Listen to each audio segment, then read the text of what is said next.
सबों को जय यीशु ख्रिस्त में मेरे प्यारे भाइयों और बहनों। आज का सुसमाचार मार्कुस अध्याय 7 पद संख्या 24 से 30 तक लिया गया है।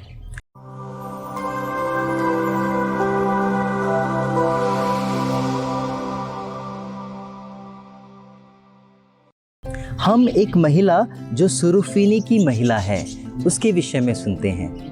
वो महिला प्रभु के पास इसीलिए आती है क्योंकि उसकी जो बेटी है वो अपदूत ग्रस्त है और चाहती है कि प्रभु उसे चंगाई दे।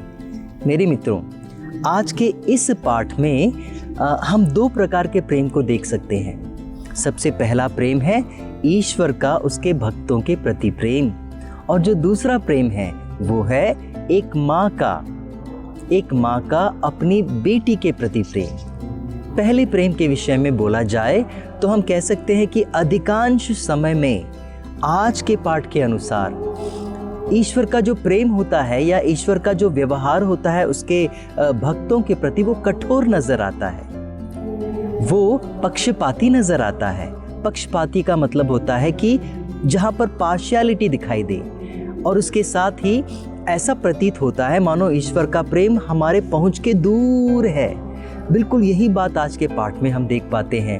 प्रभु यीशु का दिल कठोर नजर आता है क्योंकि प्रभु यीशु उस महिला को तिरस्कृत कर देते हैं और साथ ही साथ उसकी तुलना एक कुत्ते के पिल्ले से कर देते हैं और उसे ऐसा महसूस कराते हैं कि ईश्वर तक पहुंचना आसान नहीं। मेरे मित्रों, क्या आप ऐसा महसूस नहीं करते? आप ज़रूर करते होंगे। अब प्रश्न उठता है कि ऐसा करने की ज़रूरत क्या है? प्रभु क्यों खुद को कठोर दिखाते हैं? प्रभु क्यों खुद को पक्षपाती दिखाते हैं? चूँकि ऐसा नहीं होता। इसका जवाब संत पेतरुस देते हैं। ध्यान से सुनिए प्रभु का वचन क्या कहता है। पेतरुस का पहला पत्र अध्याय 1 पद संख्या 7। प्रभु का वचन कहता है, यह इसीलिए होता है कि आपका विश्वास परीक्षा में खरा निकले। प्रभु ऐसा इसीलिए करते हैं कि आपका विश्वास परीक्षा में खरा निकले।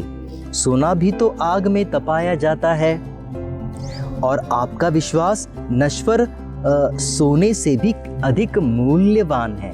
प्रभु कहना चाहते हैं कि आपका जो विश्वास है वो सोने से भी मूल्यवान है, और सोना को हमेशा आग में ही तपाया जाता है, तड़पाया जाता है, तरसाया जाता है। मेरे मित्रों, इसीलिए प्रभु आपके साथ ऐसा करते हैं। जो दूसरा प्रेम है वो है एक माँ का प्रेम अपनी पुत्री के प्रति, अपनी बेटी के प्रति। आखिर क्या यह महिला हमें सिखा रही है? यह सुरूफीनी की महिला हमें क्या सीख देना चाहती है? बेहद ही खूबसूरत सीख, और वो ये है मेरे मित्रों कि सबों के जीवन में एक बुरा समय आता है, सबों के जीवन में एक कठिन समय आता है। यह कठिन हो सकता है आपके घर का कोई बेहद ही करीबी इंसान गुजर चुका है, मर चुका है। आपकी माँ या आपके पिताजी मर चुके हैं और आपको दुख लगता है। आपको ऐसा महसूस होता है कि ईश्वर इतना कठोर दिल कैसे हो सकता है। आपको ऐसा लगता है कि ईश्वर पक्षपात कर रहा है, वो मेरे साथ ही ऐसा कर रहा है। और कभी कभी ऐसा लगता है कि आप ईश्वर तक पहुंच नहीं पाते क्योंकि वो बहुत दूर है। और यही बात मैं बताना चाहता हूँ। इस छोटी सी महिला के जीवन के द्वारा हमें यह सीख लेनी चाहिए कि सबों के जीवन में ऐसा अनुभव आता है, और ऐसा बुरा समय या बुरा अनुभव एक नाव के जैसा है जो समुद्र के बीच में या फिर एक बहती हुई नदी के बीच में तैर रहा है, संघर्ष कर रहा है। क्या होता है? अधिकांश समय ऐसे समय में ऐसा ही लगता है कि ईश्वर कठोर दिल है। ऐसे समय में ऐसा ही लगता है कि ईश्वर पक्षपात है।